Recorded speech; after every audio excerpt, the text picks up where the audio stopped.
BBA, BCA, BCom computer కోర్సులో 100% placement లభించే ఏకైక డిగ్రీ కాలేజ్ కూకట్పల్లిలోని I3 డిగ్రీ కాలేజ్ 8367215215. నిన్న సాయంత్రం మొదలైనటువంటి వర్షం రెండు తెలుగు రాష్ట్రాల వ్యాప్తంగా కూడా దంచుకొడుతున్నాయి. హైదరాబాద్లో కూడా నిన్న రాత్రి మొదలైనటువంటి వర్షం ఎడతెరిపి లేకుండా కురుస్తూనే ఉంది ఉదయానికి కూడా. దీంతో చాలా కాలనీలు కూడా పూర్తిగా జలమయమైనటువంటి పరిస్థితి.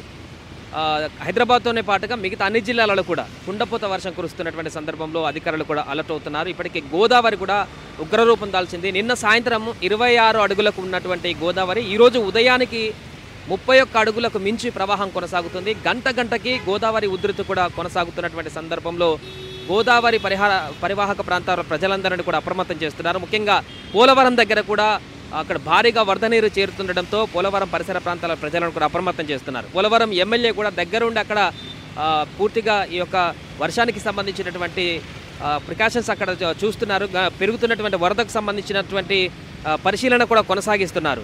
సో ఇది ఇంకా 2 రోజుల పాటు కంటిన్యూగా ఇలానే వర్షం పడుతుందనేటువంటి అంచనాను వాతావరణ శాఖ చెప్తున్నటువంటి సందర్భంలో పూర్తిగా రాను గంటకి గోదావరి మరింత పెరిగి ఆందోళనకరంగా మారబోతుందనేటువంటి ఒక అంచనాకైతే వస్తున్నారు.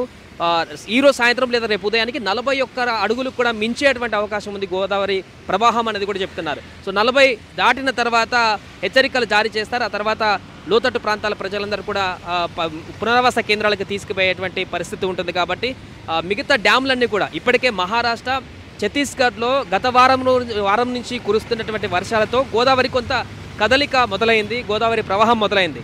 బట్ నిన్నటి నుంచి తెలుగు రాష్ట్రాల్లో కూడా భారీగా వర్షాలు పడుతున్నటువంటి సందర్భంలో ఈ యొక్క వరద ప్రవాహం అనూహ్యంగా ఒక్కసారిగా పెరిగింది. దీంతో గంటకి కూడా చాలా వరకు వరద గోదావరిలో ప్రవహిస్తున్నటువంటి సందర్భం మనకు కనిపిస్తుంది. ఇటు శ్రీశైలం జలాశయానికి కూడా భారీగా వరద నీరు చేరుతుంది. సో మొన్నటి వరకు అటు నాగార్జున సాగర్ కూడా డ్యాంలో పూర్తిగా నీటి నిల్వ లేనటువంటి పరిస్థితి నుంచి ఇప్పుడు డ్యామ్ నిండేటువంటి పరిస్థితికి కూడా కొనసాగుతుంది. క్రమంగా అక్కడ కూడా నిన్న సాయంత్రం ఈ 37,000 క్యూసెక్ల నీటిని శ్రీశైలం జలాశయానికి వదిలారు.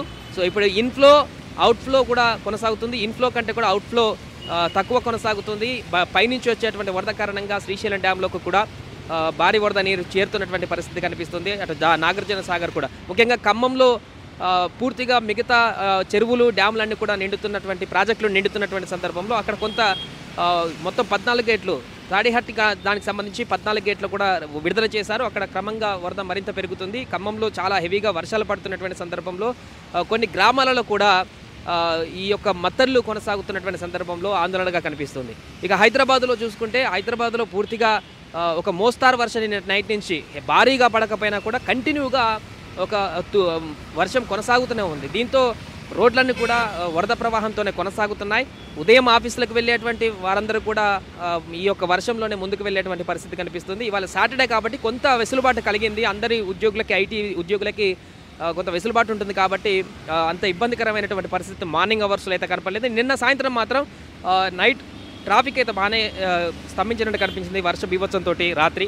ఇది ఇలానే కంటిన్యూగా కొనసాగితే లోతట్టు ప్రాంతాలు, కాలనీలన్నీ కూడా జలమయమయ్యేటువంటి అవకాశం ఉంది. ఇప్పటికే ఏపీలో, తెలంగాణలో కూడా కొన్ని జిల్లాలలో స్కూళ్లకు కూడా సెలవును ప్రకటించడం జరిగింది. భారీ వర్షాల నేపథ్యంలో స్కూల్లోకి పిల్లలు రావద్దంటూ కూడా మెసేజ్లు కూడా వెళ్ళడం జరిగింది. ప్రభుత్వం నిశ్చితంగా పరిశీలిస్తుంది. ఇది క్రమంగా ఈ రెయిన్స్ ఇలానే కొనసాగితే ఇంకేం చర్యలు తీసుకోవాలి. ముఖ్యంగా హైదరాబాద్లో అయితే గతంలో ఉన్నటువంటి అనుభవాల దృష్ట్యా కాలనీలు మునిగేటువంటి లోతట్టు ప్రాంతాలు ఎక్కడున్నాయి వాటిని గమనించి డ్రైనేజీ కంటిన్యూగా పారేందుకు, ఎక్కడ కూడా స్టక్ అవ్వకుండా ఉండేందుకు, ఎక్కడైనా మ్యాన్ హోల్స్ ఓపెన్ చేస్తే దాన్ని వెంటనే మూసివేయడానికి అక్కడ సిబ్బందిని కూడా అలర్ట్ చేసేటువంటి ప్రయత్నాలు జీహెచ్ఎంసీ కూడా చేస్తుంది.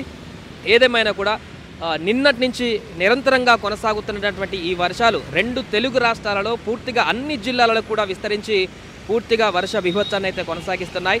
దీంతో రైతుల కళ్ళలో కొంత ఆనందం కలుగుతుంది. చాలా వరకు చెరువులు, ప్రాజెక్టులు నిండలేదనేటువంటి ఒక ఆందోళన మొన్నటి వరకు కనిపించింది. కానీ ఈ వర్షాలతో ప్రాజెక్టులన్నీ కూడా కలకల్లాడుతున్నాయి, నదులు కూడా పొంగి పొర్లుతున్నాయి. కొంత ఆహ్లాదకరమైనటువంటి వాతావరణం రైతుల నుంచి కనిపిస్తుంది. కానీ ఇది మరీ ఎక్కువైతే మరింత ఉధృతంగా మారితే అది చాలా ఇబ్బందిగా మారేటువంటి అవకాశం ఉన్నటువంటి నేపథ్యంలో కూడా అధికారులు జాగ్రత్త చర్యలు అయితే తీసుకుంటున్నారు. ప్రస్తుతం ఈ వర్షాలు అయితే ఇంకా 2 రోజుల పాటు కొనసాగేటువంటి అవకాశం ఉందంటూ కూడా వాతావరణ శాఖ అధికారులు చెప్తున్నారు. సుమన్ టీవీలో మీ పర్సనల్ అండ్ బిజినెస్ ప్రమోషన్స్ కోసం కింది నెంబర్కి కాంటాక్ట్ చేయండి.